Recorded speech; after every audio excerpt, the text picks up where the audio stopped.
All right, Broncos country, Jake here from BroncoTlk, just to give you guys my opinion and what I saw from the game.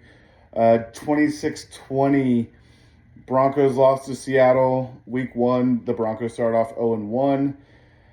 Not a great start. I let my fandom get the better of me. My original pick, like I said in one of my videos, was Seattle 20-16. That's still not the score. I just think that regardless of who you were throwing out there, whether it be Aaron Rodgers, Bo Nix, it really doesn't matter. A Seattle stadium that gets as loud as it does is a tough environment to play in.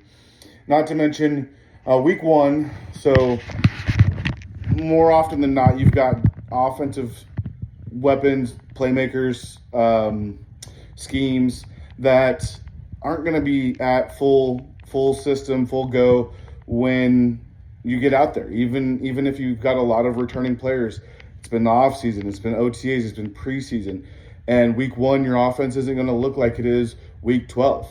Especially if you've got apples for apples. If you're fully healthy on week one and fully healthy on week 12, your offense is going to be looking a lot different in week 12 and should be, as long as everything goes according to plan, looking a lot better in week 12. That being said, week one, rookie quarterback, hostile environment, and not only a hostile environment because you could be going into Kansas City, a division rival, a loud stadium as well, and an offensive-minded head coach. Now, Steve Spagnuolo is a great defensive coordinator for Kansas City, but when the emphasis of the head coach is on the defensive side of the ball, you're going into that environment with a rookie quarterback. You know that head coach, especially a rookie head coach, is going to go and try to make a name for himself. He's going to throw the kitchen sink at the rookie quarterback and see if he can handle it. And that's what happened. I think Sean Payton, a lot of people are already questioning his playmaking ability or play calling ability for this game, what he went with in different situations as far as play calls and whether or not he should have trusted Bo more or should not have trusted Bo more, or what his play calling looked like, and criticizing him. Honestly, he did what he said he was going to do, regardless of the quarterback. If it's Zach Wilson out there, if it's Jarrett Stidham out there, if it's Bo Nix out there, he's going to take into consideration what the quarterback likes to do, what their strengths are, what their weaknesses are. Bo's strengths are getting the ball out quick. He's a rookie quarterback, so he needs to have quick reads. Excuse me here. He needs to have quick reads. He needs to be able to just make one read and go, maybe a second read and go, and then rely on his athletic ability. That's what I'm talking about with Bo Nix and his processor and him being a rookie quarterback and this Sean Payton scheme being so complex, is that it's not him. It's just how the system is set up. It's where we're at as a franchise. We need a more mature, and players, coaches, anybody that's close to the team talks about Bo's maturity, but we need a veteran that's been in the playbook for longer than 6 weeks, 8 weeks, 12 weeks, whatever it's been. Someone that's been in the playbook for 60 plus weeks. Someone that, even though his athletic ability wouldn't have been on display the way that Bo Nix's athletic ability is, the processing, the check downs, the line checks, the audibles, all of that. Also having the experience of playing in NFL stadiums before, in loud environments before, being an NFL quarterback for more than a week.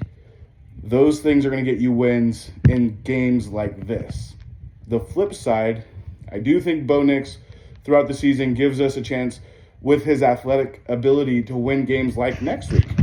Mike Tomlin's going to be coming into Denver with likely Justin Fields as a starting quarterback, but a defense with Watt and others that are going to be looking to disrupt Bo Nix and stuff like that, but he won't have to compete with the crowd noise. And he could then rely more heavily on his athletic ability and not have to think so hard, because hopefully the stadium is quiet when Bo's on the field and they're letting him operate the offense, and almost like the Peyton Manning era. I mean, I don't personally, if we were to compare the Peyton Manning era in Denver versus Indianapolis was like a library whenever Manning was on the field. You could literally have a conversation with your neighbor at Lucas Oil Stadium or the stadium before Lucas Oil. I can't really think of it. And Peyton Manning could yell at you from the field into the third deck because he could hear there was no noise going on. And I think the Broncos, after Peyton, I think in the press conference, he said something about y'all need to get on board kind of deal. And the Broncos fans acquiesced to his desire as a starting quarterback, as Peyton Manning as a future and now Hall of Famer. But if we could give Bo Nix even the noise level to the degree that Peyton got when he was in Denver, and he can just rely on his offensive abilities as his physical traits as a passer and all of the things that he does athletically, then we have a chance against Pittsburgh.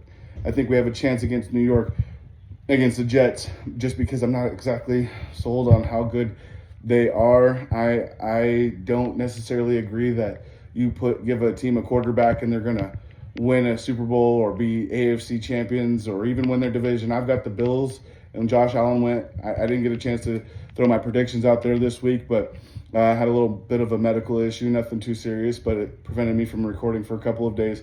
That being said, I don't have the Jets winning their division. I have the Bills, and hopefully Josh Allen, his injury that he got, they're talking about forearm, wrist, and something with the left side of his arm is giving him fits from the game. I was busy watching the Broncos game, so I didn't see what happened there. But either way, I've got the Bills winning another division, AFC East division title. So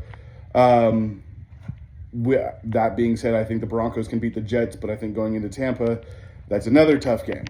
So this first 4-week stretch is really going to, if Bo Nix wasn't mature already, he's going to definitely be mature after week 4, and hopefully going into week 7, we can kind of start to breathe where we play less experienced or less dynamic head coaches. With, I mean, the Saints kicked the tar out of the Panthers, but the Panthers seem to be like a franchise that's just spinning their wheels.